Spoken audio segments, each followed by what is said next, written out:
Makikipaggera ba sa atin ang China? Siguro, kung titingnan na di ba, sa Pilipinas para tayo kasabihan, para makita paroroonan, tingnan ang pinanggalingan.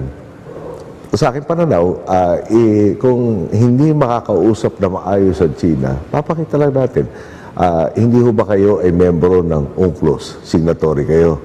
Hindi ba kayo signatory na iba pa mga treaty tulad ng CITES o yung Convention on the International Trafficking of Endangered Species? Okay.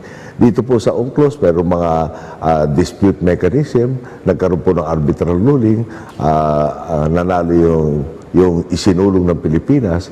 Kung membro kayo na dapat pagkatiwalaan sa inyo mga kasunduan, bakit hindi kayo sumusunod dito sa usaping to?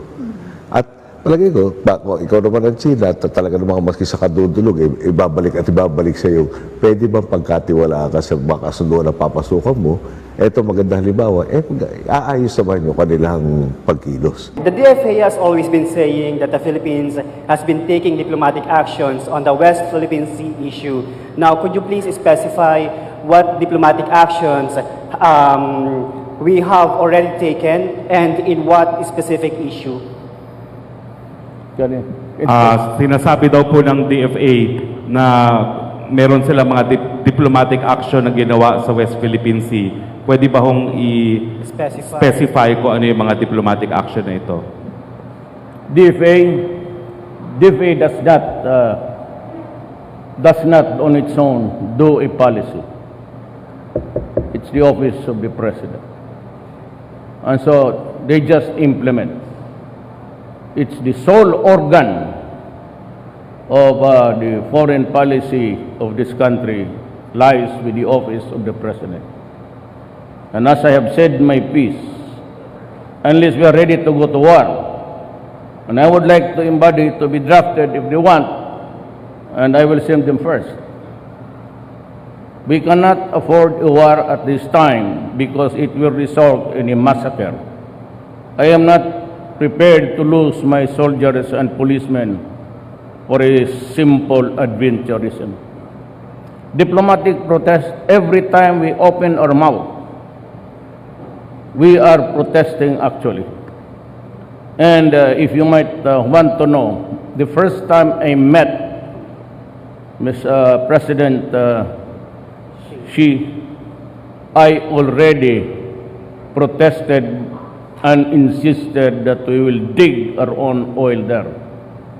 And the response was always, I said, it might lead into some kind of trouble.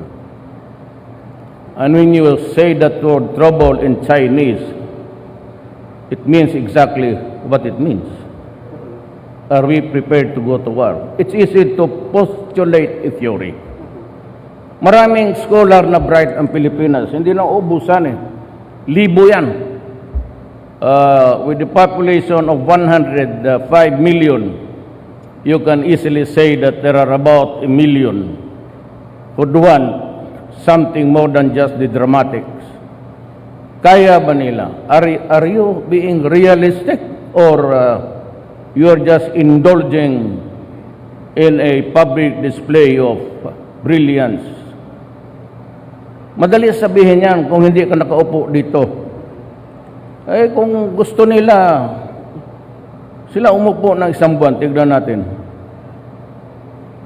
I'm willing, if there is an opportunity in law or the Constitution, I'd be willing to let anybody run this country and solve all the things that they have been having qualms since. Madali sabihin yan eh. Now there is an offer for a joint exploration, and others would say that it's unconstitutional. By what standard? Can't a country go into a business just because there is a pending issue of jurisdiction? This is a historical claim, and this is an arbitration award. Now, who wins? Nobody. Can I rely now on America and drop the first bomb when we attack? Can I rely on anybody's help?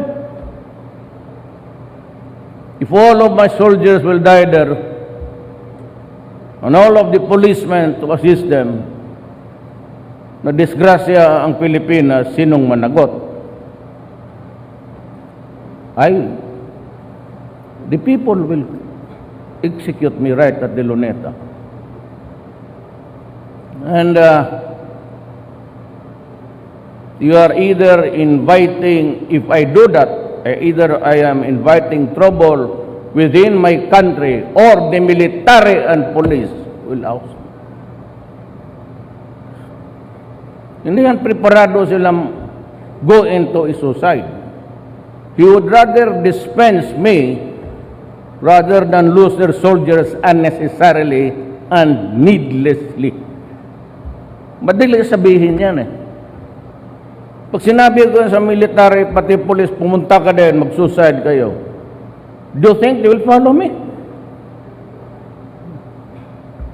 I'll be the first to, just like the others. I'll have some trouble in the streets, and eventually, the one who are now yakking will take advantage of that and gain power. Now, how many times did the military intervene in this country? Are you sure that this time they will give it back to the civilians? Just like the other sad experiences which they suffered. Ibinibalik nila sa military civilian. And they also, there's a lesson to be learned every coup-d'etat or every change of radical ways of removing an official of government. Sigurado ba kayo na susunod ang military if it means a massacre right there on the beach of Palawan? Madali sabihin niya. Kung ako ang military, ako ang general, utusan mo ako na pumunta ka doon, magpakamatay ka, samayin mo yung sundalo mo. Bingo, fuck you. Why do I have to do that?